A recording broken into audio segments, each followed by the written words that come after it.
乔月禅，这么多年来，我念你为我们罗家育有一儿一女，所以我就缺少对你的管束了。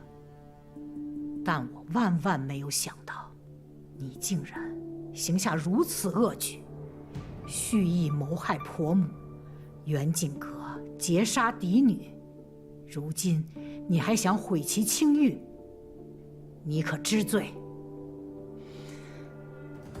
老夫人，陈四说，是乔五爷吩咐他做这个做那个，那也只是一面之词啊。乔五爷本人并不在此，陈四敢跟他当面对质吗？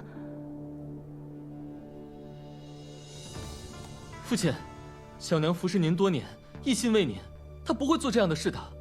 爹爹，我小娘每天只关心您是不是冷了，是不是饿了，她心里只有您啊。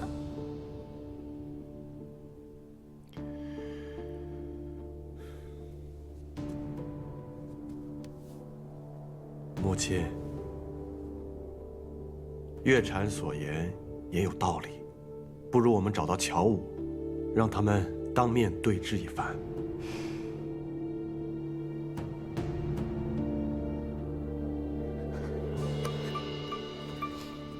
月禅，你……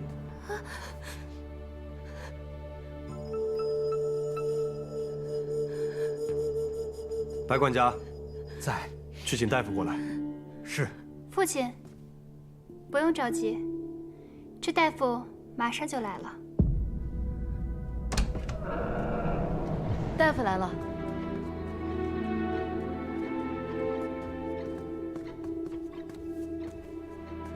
陈大夫，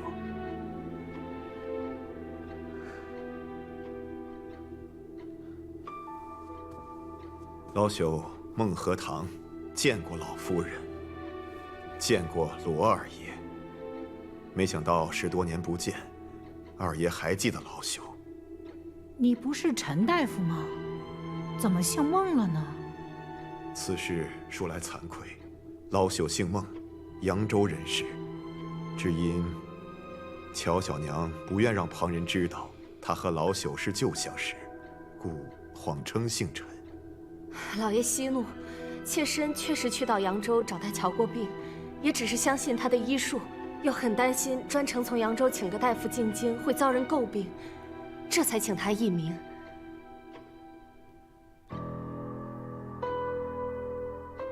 老朽几次进京，曾先后为乔小娘保下了2胎，但有一胎，奈何乔小娘心事过重，伤及了胎儿。老朽虽尽了全力，还是功亏一篑。乔小娘为了不让老朽说出此事，亲自买了宅子，赠予老朽。老朽一时迷了心窍，便照他吩咐所说，滑胎是七姑娘所做，老朽对不住七姑娘。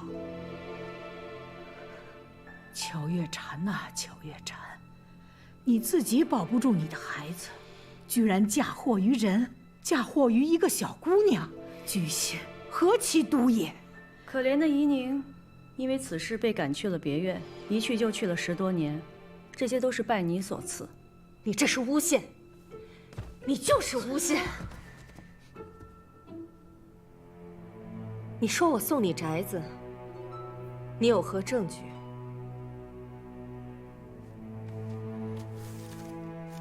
有房契为证。如今写字都可以作假，房契也可以作假。这是你亲手给我的，怎会有假？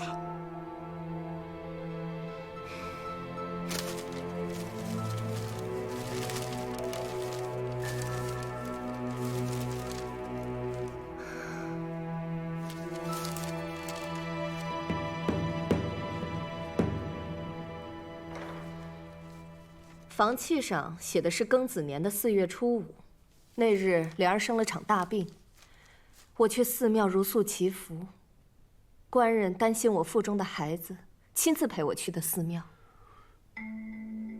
我记起来了，那天是立夏，正好是4月初5。你还说过，若孩子出生可取夏字为名。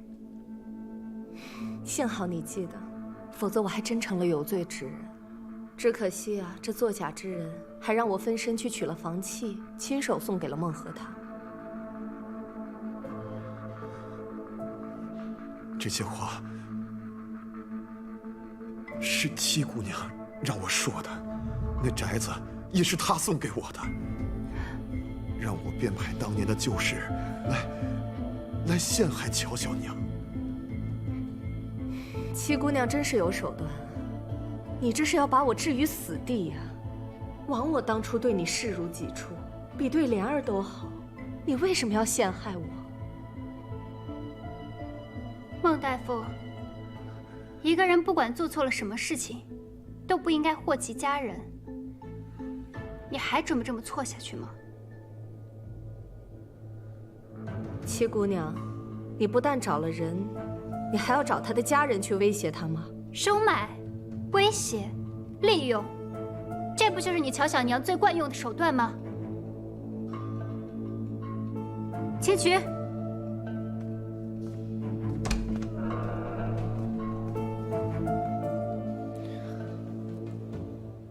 公子，你的伤口渗血了，这样下去让人发现可不得了。张家兄弟把救的人交给青渠了吗？连同乔五爷一起交给金渠了。公子，七姑娘能解决的，要不你先回去吧。他能解决，他解决的方式就是险些把自己给毁掉。公子，你先别生气，小心血流的更多。没事。哎，公子，你没事吧？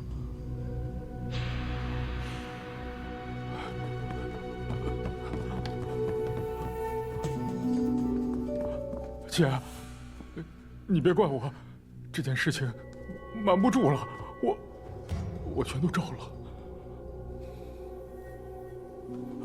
二爷，老夫人，我知道错了，饶了我吧，饶了我吧，我错了。老夫人，此人是乔五爷，受了乔小娘的指使抓了孟大夫，后来孟大夫被我接走了，他便抓了孟大夫在老家的妻女。孟大夫回京以后，他伺机接近威胁，让孟大夫反过来诬陷我家七姑娘。我这里有乔五爷的罪状，还有乔小娘指使乔五爷做事的亲笔信。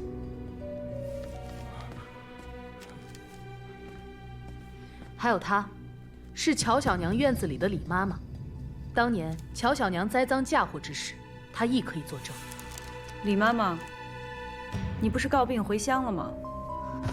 大娘子，因为老奴知道乔小娘当年对七姑娘还有顾大娘子所做的恶事，她怕老奴离开她的院子之后说漏嘴，于是威逼着老奴离开，又在半路想加害于老奴。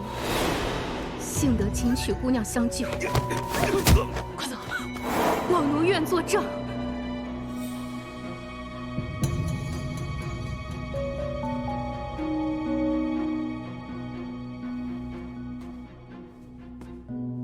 孟大夫，事已至此，你还不想说实话吗？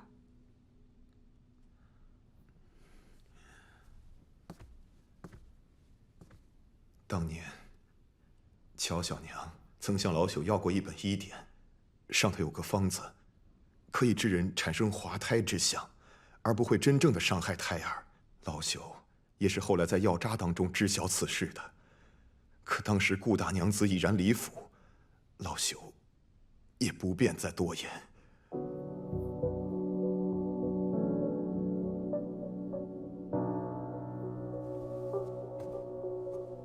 明兰害你之事，都是你自己所为。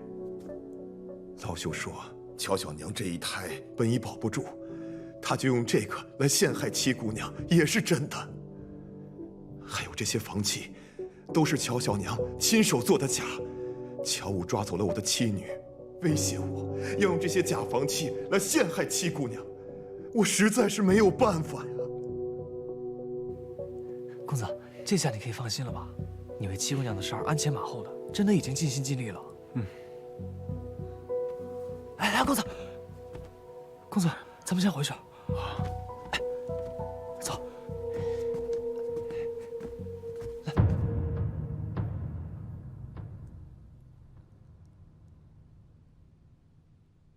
罗姨娘，当你进府第一天，这一幕就是你盼着的，你如愿以偿了。乔小娘，这句话应该是我问你吧？自打我回府以来，你就一直算计，却没想到搬起石头砸了自己的脚。我哪算得过你？仗着罗家嫡女的身份，作威作福，那也比不上小娘心思歹毒。先是害了我母亲，如今又想害我。今天的这一切，都是因为你咎由自取。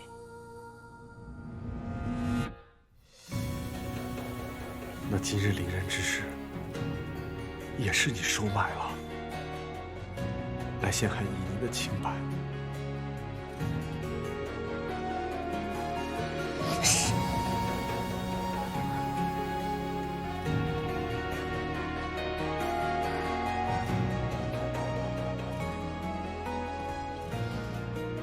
月禅，自从你我初相识起，你便善解人意，知书达理，我视你为知音呐。可你为何变得如此的恶毒？为何这么多年，我给足你银两体面，我从来就没有亏待过你，为何不说话？你说话呀！你说话呀！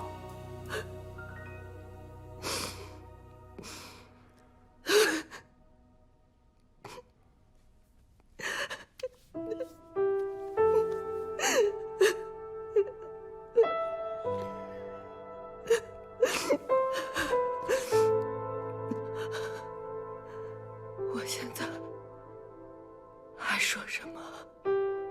我在你面前还能说什么？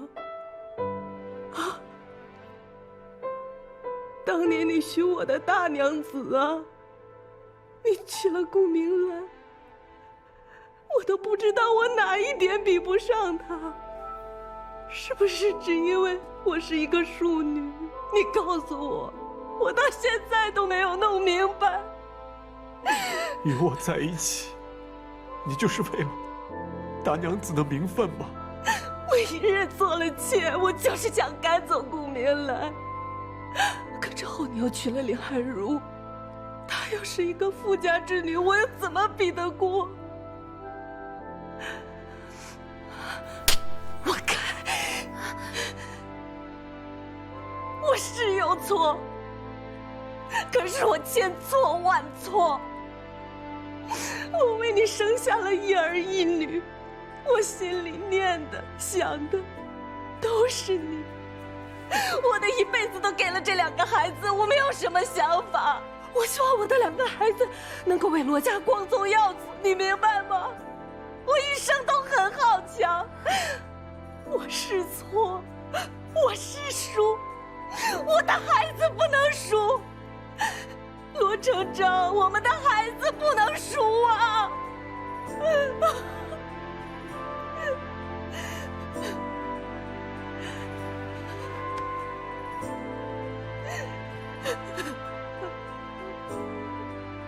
你错了，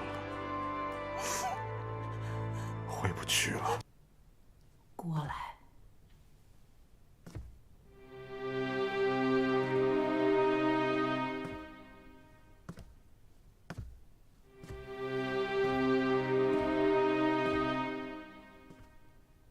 当着老祖宗的牌位，这件事应该有个了断了。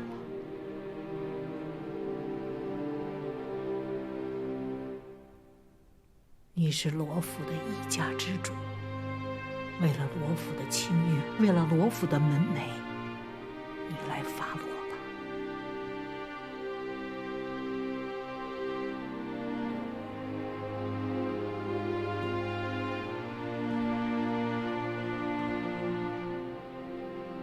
来人，把乔月禅给我拖下去，杖责50，赶去田庄。爹爹不要啊！小娘身子弱，不愿替小娘受这50杖，求父亲饶了小娘。爹爹，小娘就算有错，但罪不至死，求爹爹开恩。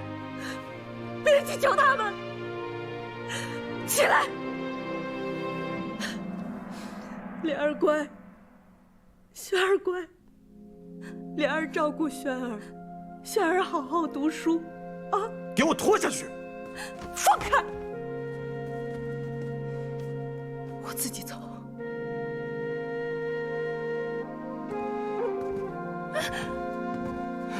娘，小娘。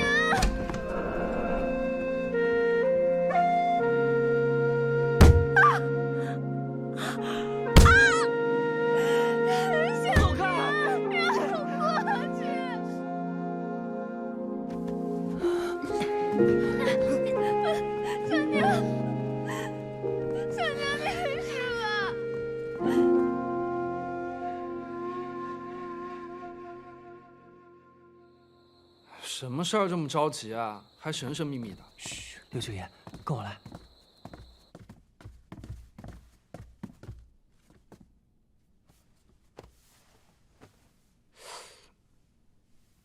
他这伤怎么弄的？刘九爷，听说你最会古道药了，有没有什么好用的伤药啊？现成的伤药我也没有啊。你需要什么药告诉我，我去抓。就算找到了药材，制药也需要花时间啊。那你好歹想办法先让我们家公子醒过来啊！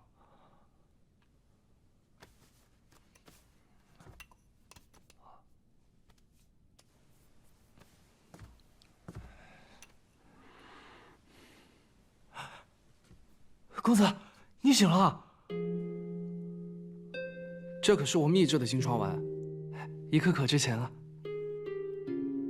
舅舅，飞燕我会让少安稍后补上，还烦请求求不要把今日之事说出去。尽管我不知道你为什么受到伤，但我觉得你这个人虽然面相不善，应该也不算坏人。放心了，我不会说出去了。多谢舅舅。你这伤怎么样也得躺2个月才能好，你千万别乱动了。少安，我去写个方子，你陪我去抓药。是，多谢刘九爷。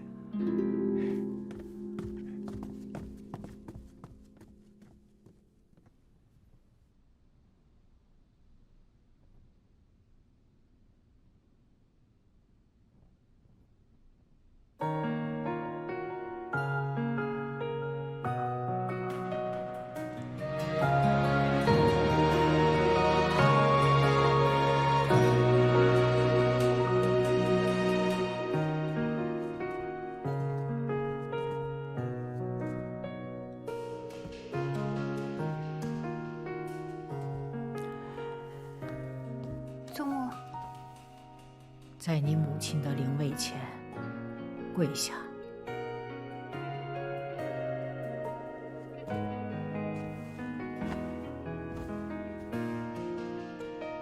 你可知错？祖母，我知道今日所行之事极为凶险，可是宜宁不觉得自己做错了。乔小娘陷害我母亲，毁其声誉，杀人诛心，我揭穿她，何错之有？既然你不知道自己错在哪里，那就一直在你母亲灵位前跪着，直到自己想明白了再来回我。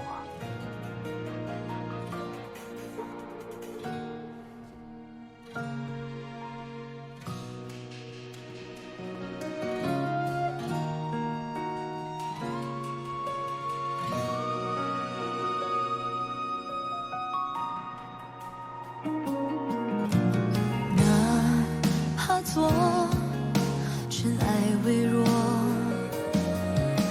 也要飞舞自己的闪烁，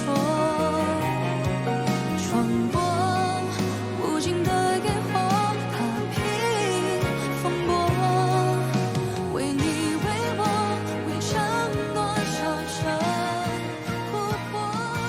三哥，你也觉得我做的不对吗？若你出事，即使洗清了冤屈，又有何意义？你母亲泉下有知，会心安吗？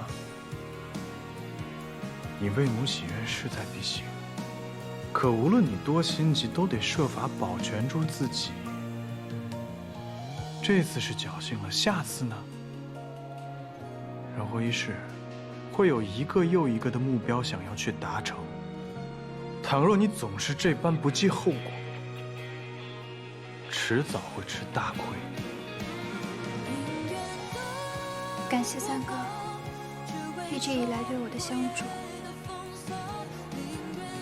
你可以说我行事冒失，不计后果，但是我绝不会后悔。任何事情，无论筹划多久，都会有风险。与其瞻前顾后，不如找一个合适的时机搏一搏。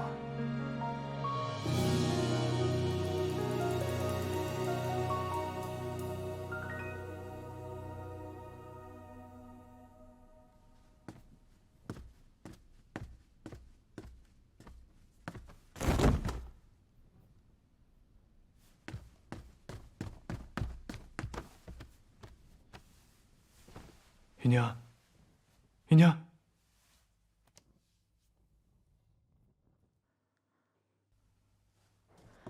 怡宁她怎么了？回老夫人，姑娘她又发高热了。那还不快去请大夫？大娘子，松枝已经去请了。青渠呢？他不是懂医术吗？姑娘吩咐青渠安全地把孟大夫老小送出城，他还没回府。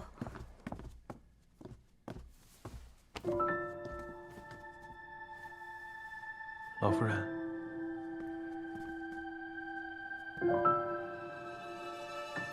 你回去吧，大夫马上就来了。啊。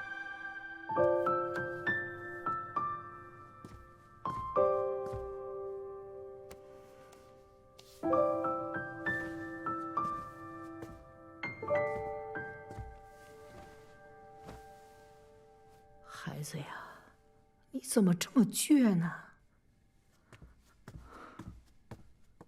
你看看，你都烧成这样了，也不肯求个饶。祖母真为你担心啊。李大夫，这边。哦，好。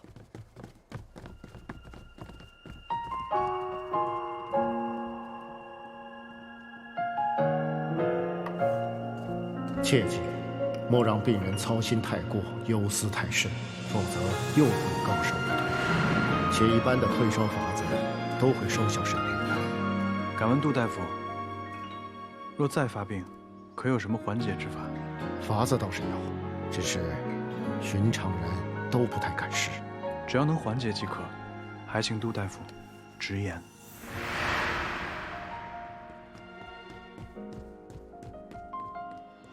你们家姑娘怎么样了？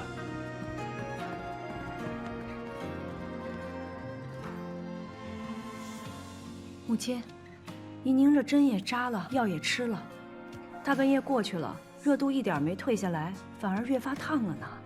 她这个身体啊，要发汗，看来一床被子不够，拿2床被子来。快去！是。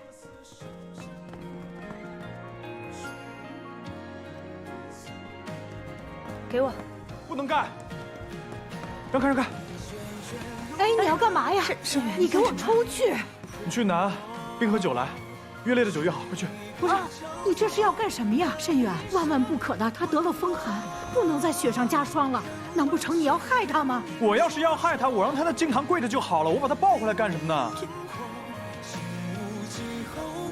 不行。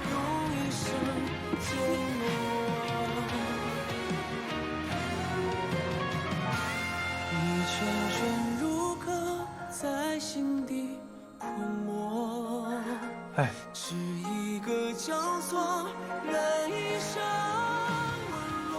母亲，能试的方法咱们都试过了，但也没用，要不然让慎远试试吧。能有用吗？他简直是在胡闹。你们拿酒，擦他的四肢、前胸还有后背，只能擦这几个地方，其他的地方不可以擦，知道吗？快！不行。你这简直要害他！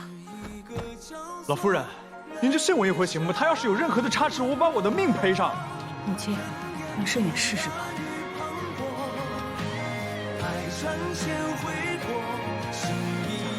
快！在罗府跟你抢证词的，确定是李应龙。回侯爷，应该是。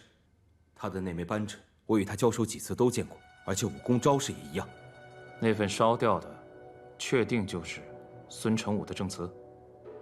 这个，属下没有看清，但是李应龙拼死保护，应该没错。什么叫应该？什么都应该。不过，这倒让我觉得蹊跷了。李应龙这样一个沿海船队的人，像丧家之犬一样逃到京城，怎么会那么快就摸清了罗府的门路？舅舅怀疑这是故意掩人耳目，可是罗老夫人痛心罗老太爷。还有没有什么其他可疑之人？侯爷，远景阁那日，罗家七姑娘被人追杀，当时七姑娘穿着一件淡黄色的被子，属下记得，黑衣人劫走的女子也穿着一件淡黄色的被子。那七姑娘还说，当时救她的是罗家三公子，那这个罗三公子很有可能跟黑衣人是一伙的。罗三公子，这样，你赶紧带人下去，查清楚那日此二人的行踪。是。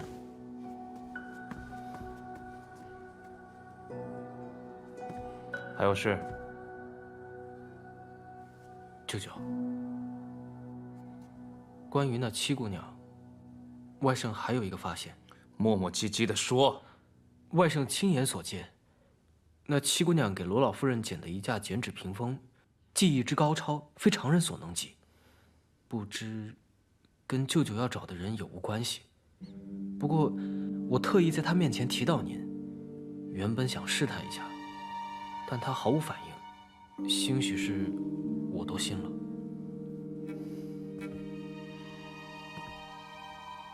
不管他跟梅梅有没有关系，这七姑娘绝对不是什么简单的角色。找机会等候去会会她。还有吗？没有了。去吧。外甥退下了。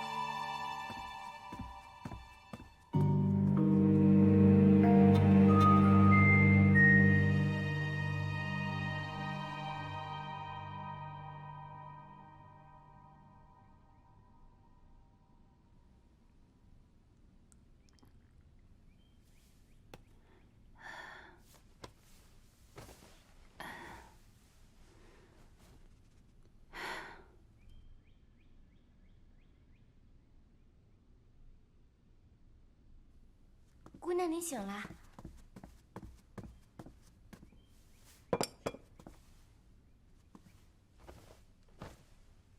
我怎么好像依稀看到了祖母、母亲，还有三哥呢？他们都守了您一夜，见您烧退了才都回去。昨晚真是太惊险了。我不过是发热而已，被你说的，就好像得了什么大病一样。您虽然只是发热，但怎么吃药扎针都不见效，还是三公子用冰镇的法子帮您退烧的。三公子昨晚可被老夫人骂惨了。姑娘，老夫人的气还没消呢，说等您病养好了，接着到木樨堂领罚。我知道了，你让松枝过来拿点吃的，你给我梳妆一下，我这就过去。姑娘，你这才刚好，老夫人都说了，是等您病养好了。放心，我没事的。祖母表面上是在跟我生气，其实心里还是疼我的。越是这样，我就越要去领罚。这次气到祖母了，是我做的不好。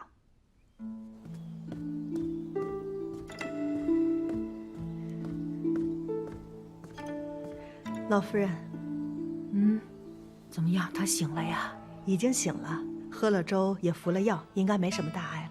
老夫人放心吧。要不然您去看看？不去。我要是去看他，他更不在意了，以后还会这样。不去。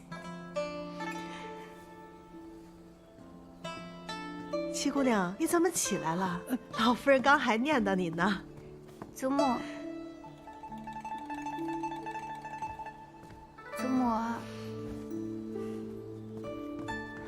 祖母，我都烧了1夜了，还跪了好几个时辰，您就别生我的气了。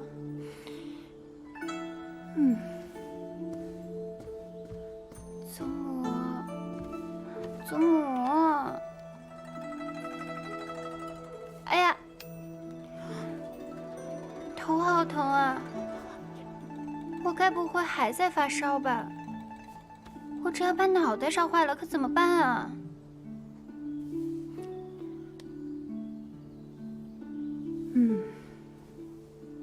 你真要是个傻的，我就不用操那么多的心了。我才不傻呢，我是祖母的开心果，怎么能傻呢？你只要不气我，你就是对我的孝顺。祖母，您的眼睛生得真好看哟！我定是随了祖母，才长得这么好。你这是在夸我呢，还是夸你自己呢？我刚才都闭着眼睛呢。就是闭着眼睛，祖母的心可比谁都亮堂呢。这心眼可通天哦，我的心眼还能通天呐！哎呀，孩子呀，你这么讨好，也哄骗不了我。你跟我说，你这病刚刚好了，怎么就下床了呢？祖母，姨您知道错了，姨您是过来给您赔不是的。说错在哪儿？错在不该让祖母担心。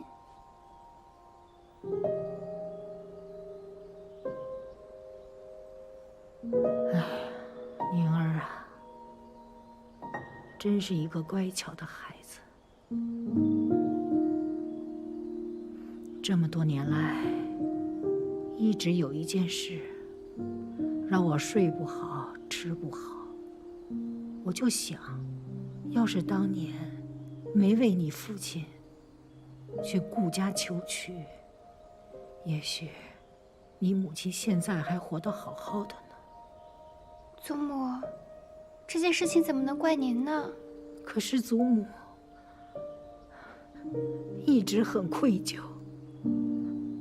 你母亲走的时候把你托付给我，我就想着，我这辈子一定要好好的护你周全。可是你看看你现在，去查什么乔小娘的案子，你就凭你一己之力，万一稍有不慎，那乔小娘再加害于你，那你让祖母怎么办呢？祖母，其实姨您这次不是单独行事，三哥在我背后一直默默帮助我的。怎么跟他又扯上关系了呢？其实三哥真的是个好人。您看我头上这簪子，就是我母亲当年要留下来给我的，也是她从乔小娘那儿夺回来的。你看看，你一口一个三哥三哥的，看来他倒是帮了你不少。那你老实告诉我，你们兄妹之情什么时候开始那么好了？祖母，其实姨您最近想起来很多小时候的事情。小时候我就经常欺负她，可是她从来不恼我。而且我也觉得时常和她同病相怜，都是因为生母的缘故，被父亲厌弃。可是好在我还有祖母、母亲啊。可是三哥就太可怜了。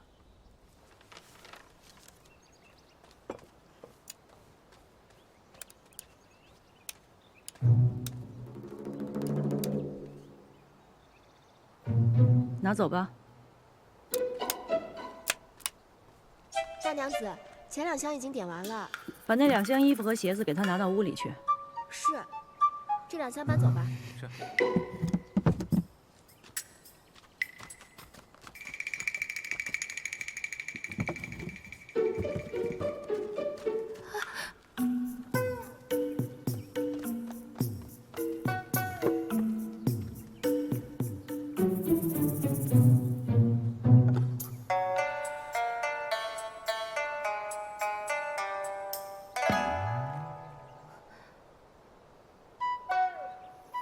拿走。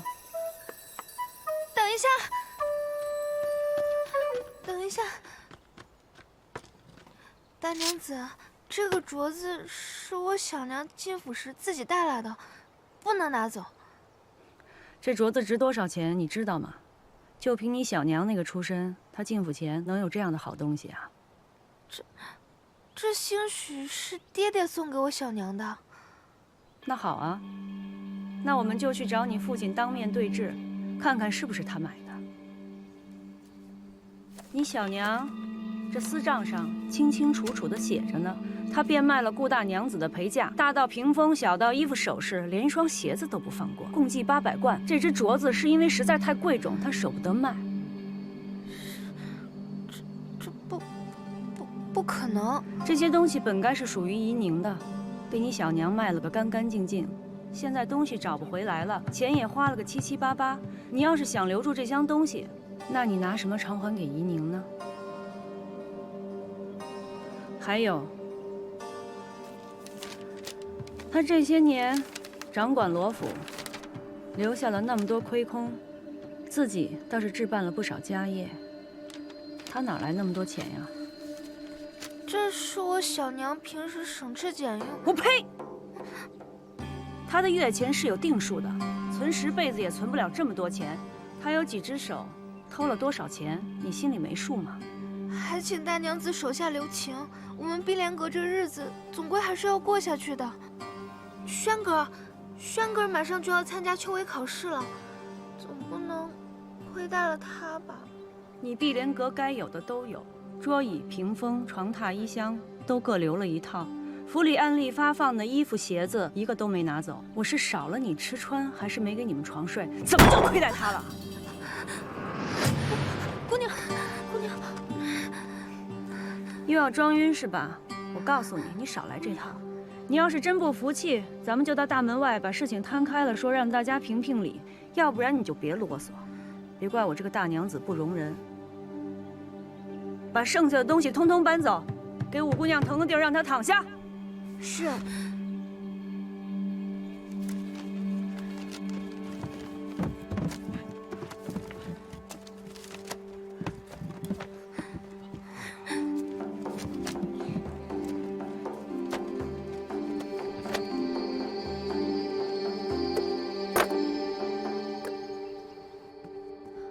姑娘，您别太伤心了，二爷也许只是还在气头上，他平日里最疼您了。也许过2天就好了。你不懂，这次真的不一样了。爹爹竟然让我好好听林大娘子的教诲，他以前都不是这样的，以后可怎么办呀？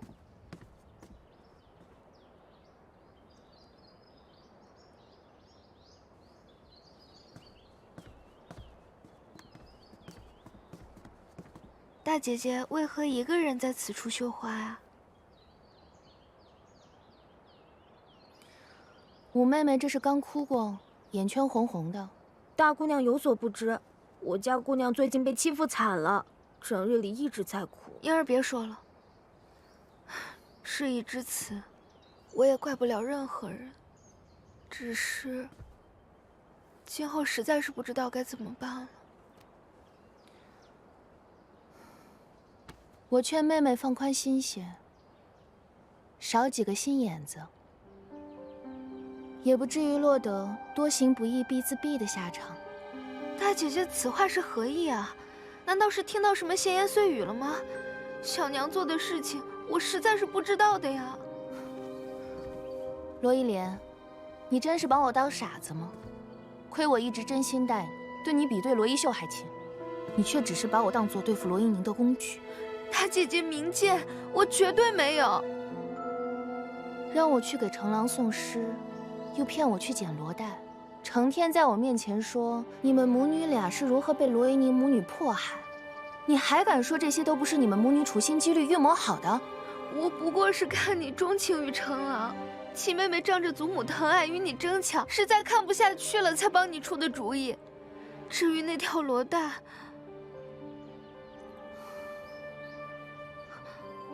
你是故意的，你故意说不知道看到了吉野兰花。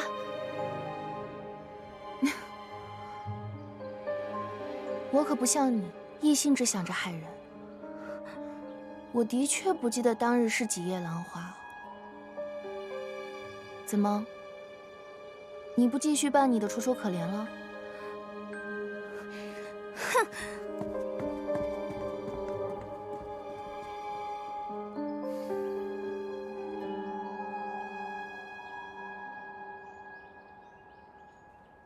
这一次真的多亏大姐姐了。你别误会，我无意掺和你们二房的事，我只不过是把自己知道的事情说出来罢了。那姐姐悄悄让人给我塞纸条，提醒我罗代的事情，又怎么解释啊？大姐姐的字我还是认得的。行了，上次你替我遮掩花苞之事，这次就当我还你人情。我们俩之间就算是扯平了，这事以后不许再提。这是自然。不过，你是怎么知道另外一条罗带的？那日走水的时候，我趁乱去了趟碧莲阁瞧了瞧。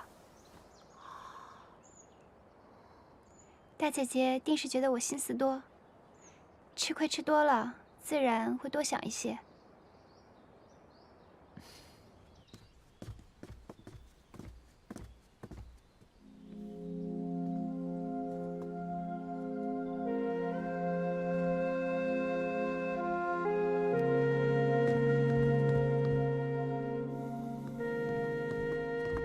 父亲，女儿正打算去找您呢。姨娘，为父听说你又病了，身体可好些？多谢父亲关心，女儿好多了。你来找我，是因为你母亲的事吧？女儿知道，父亲一向重视罗府清誉，不会将乔小娘送去官府。对此，女儿也并不强求。这么多年，辛苦你了，是为父错怪你了。只要父亲可以还我母亲一个公道，女儿并不觉得苦。女儿恳求父亲可以开禁堂，当众给我母亲一个解释。这是自然，为父已经知道你母亲的清白，为父一定会讨回一个公道。你好好养身体，其他事情就不要管了。雪芝，扶你小姐回去休息。是，姑娘，我们先回去吧。多谢父亲。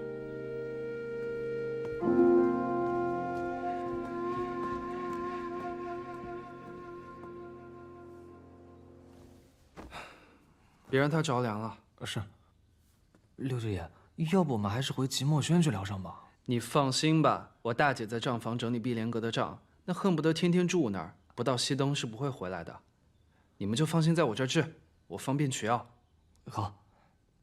倒是你呀，你是不是又没好好养伤啊？这伤口明明都快愈合了，又要崩了。啊，这是我搬了个盆栽就裂开了。不是我说你，你别自己整天整得像个花匠一样。你要是不想留下病根，就得静养。嗯，好的好的。亲兄弟，明算账。呀。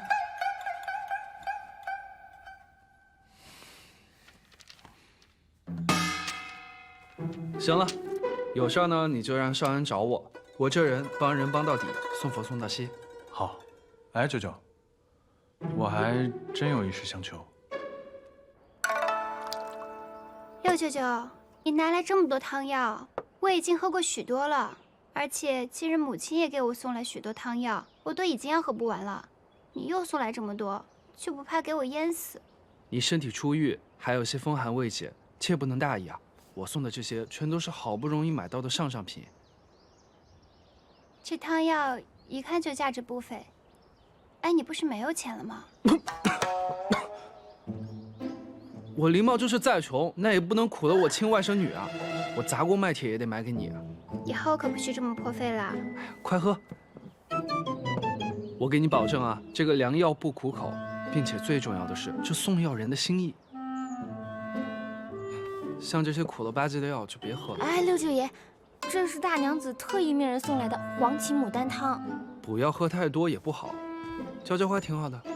哎，六舅舅，这可是我们姑娘最爱的秋海棠，要是浇坏了可怎么办？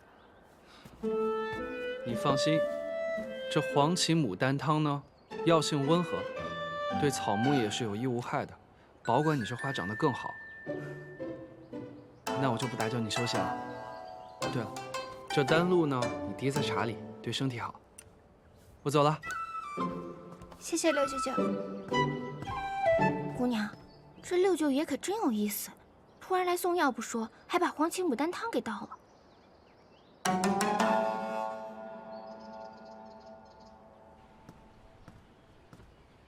这三外甥送个药还躲躲藏藏的，这俩人该不会真闹别扭吧？果然是小辈，幼稚。不过这三外甥哪儿来的药呢？李应龙留下的账本，夏勇师兄好不容易破解了，可他说这只是半本账本，怎么会只有半本呢？那剩下的账本在谁那儿？或许是在他当年哪个同党的手上。他的同党应该都死了呀。公子，那我让齐安去查一查他的同党还有什么亲眷家属之类的。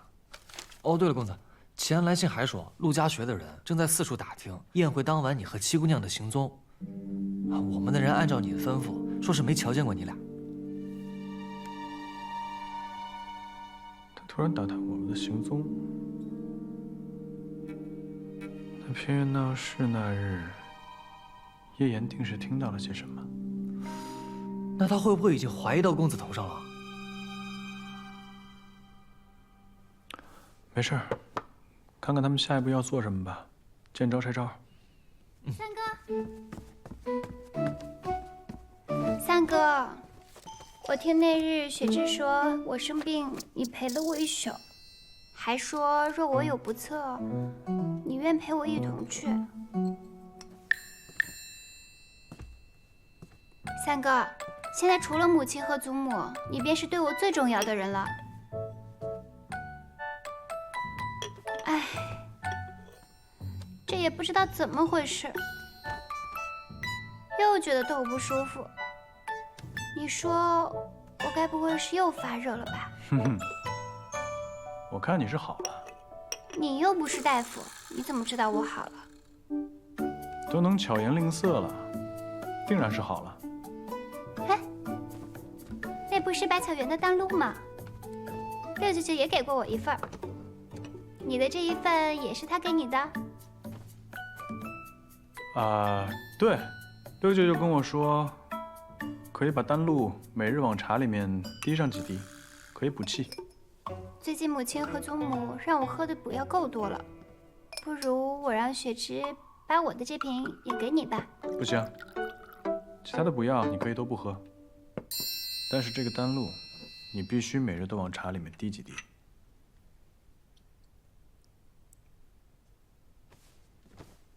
三哥，你是不是不会再生我的气了？那你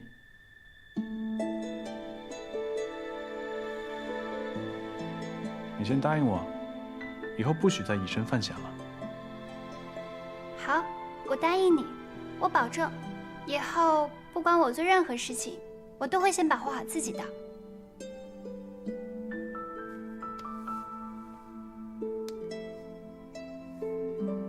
喝掉。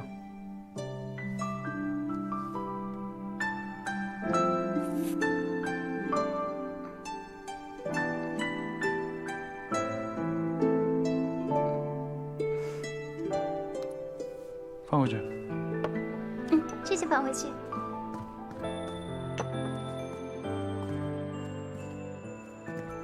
三哥，这龙涎香这么珍贵，你是哪里来的这么多银子？做点小营生，赚些薄利。什么营生？就是一些小买卖，不然我怎么度日啊？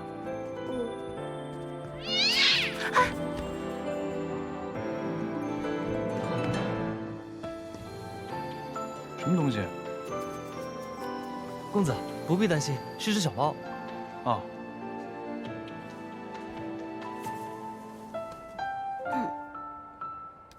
没事了，走吧。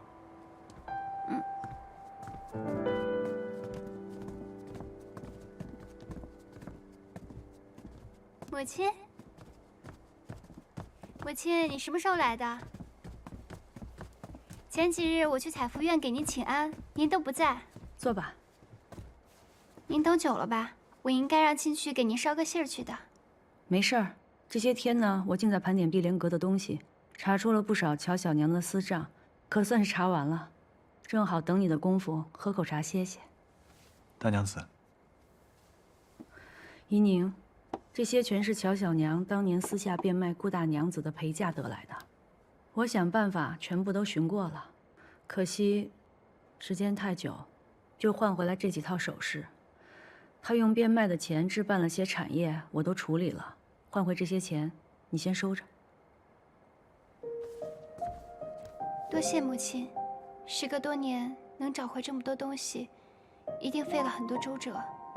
傻孩子啊，我能做的也只有这些。说到底，这些物件也只是个念想。顾大娘子真正希望的是你要过得好。行了，把东西交给你，我就安心了。我要回去让你父亲看看这些私账，让他知道知道他看中的乔小娘这些年都干了哪些好事儿。想必这些事情父亲也是知道的，只是睁只眼闭只眼罢了。母亲，我送送您吧。不用了。慎远，府里在做新衣，我让人给你送了几套，你回去试试。如果不合身，就过来跟我说，缺什么了，想要什么，就告诉我。你是个好孩子。谢谢大娘子。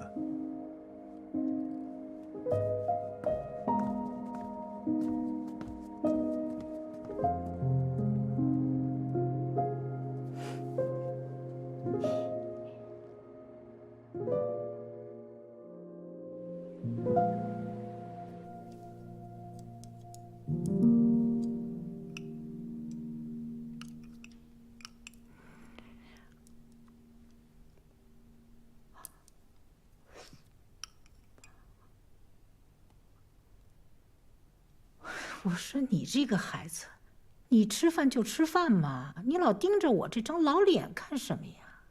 好看呀，谁让我祖母是京城第一美人呢？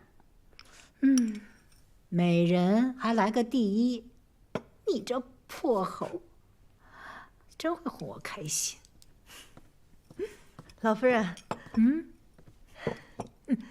大娘子，主人送来了黄芪牡丹汤，他说啊，让我看着七姑娘喝下去。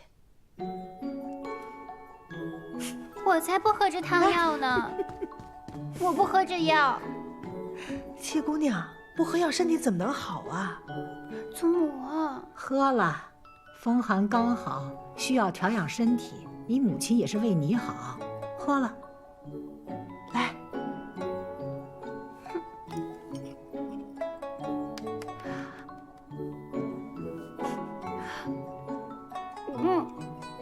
太苦了。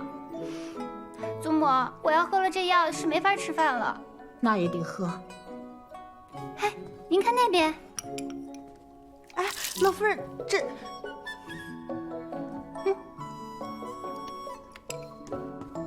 我没看见。你母亲问起来，我什么都不知道，不关我的事，我没看见啊。薛妈妈，你也什么都没看见。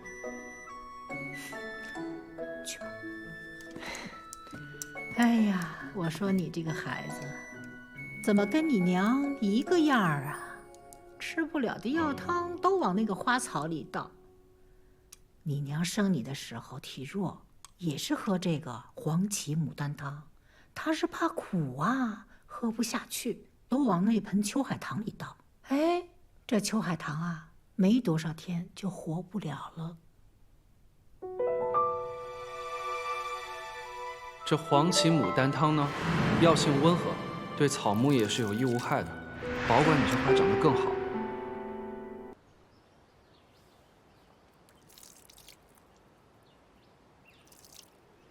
姑娘，您用黄芪牡丹汤做秋海棠的花肥，是不是有些浪费啊？以后母亲送过来的黄芪牡丹汤，隔3差5就来浇在这秋海棠。是。姑娘可是又怀疑什么了？我是怀疑母亲的死有些蹊跷，过几日便会知晓了。七姑娘，七姑娘，大娘子请您去澄净堂，说是衙门来人了，正在向二爷禀告乔武、陈四等人的案情。楼主簿，陈四一案审讯已有结果，特来告知。他可招供了？指使手下在远景阁劫杀贵妇妻娘，假扮盗贼引我等入府，以及收买连情诬陷妻娘，皆已认罪。但他一口咬定皆是他一人所为，并无他人指使，现已判其8年刑狱之期。好，哎呀，那就有劳大人了。应该的，应该的。那在下就告辞了。啊，白管家在，替我送下客人，备点薄礼。是，多谢楼主仆，多谢夫人。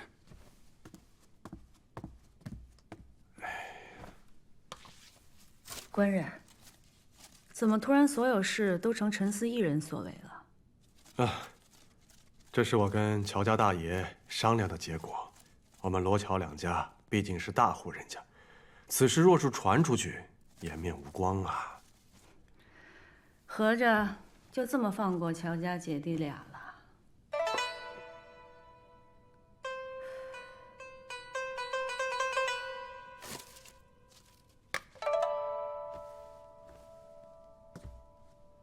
大娘子所言差矣啊！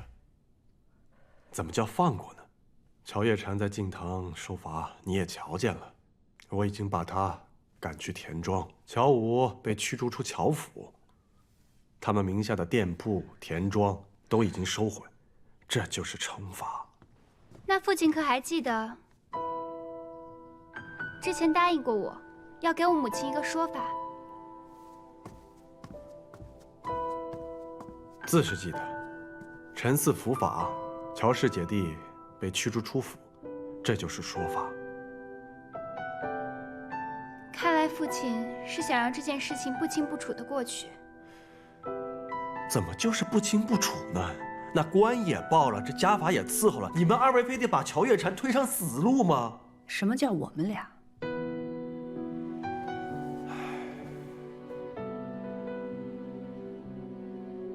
乔叶禅犯下之事，的确是罪不可恕，但此人毕竟在我们罗府待了20多年，他不仁，我们不能不义呀。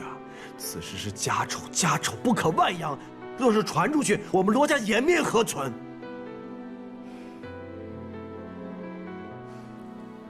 姨娘，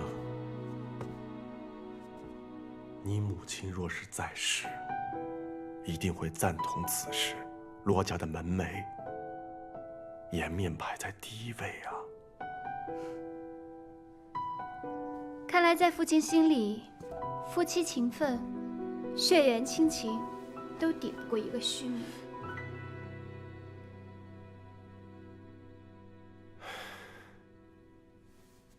大娘子，你是……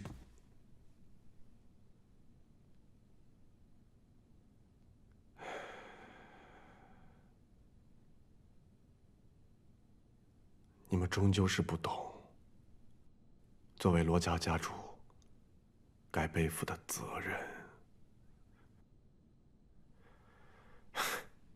罢了，罢了。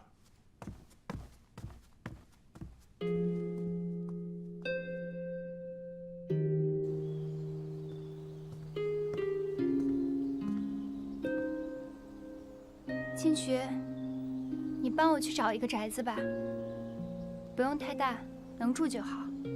之后，我要离开罗府。离开罗府？那老夫人呢？我是祖母的孙女，当然会照顾好她，为她颐养天年。1年的时间，我要查清楚母亲死的真相，然后离开。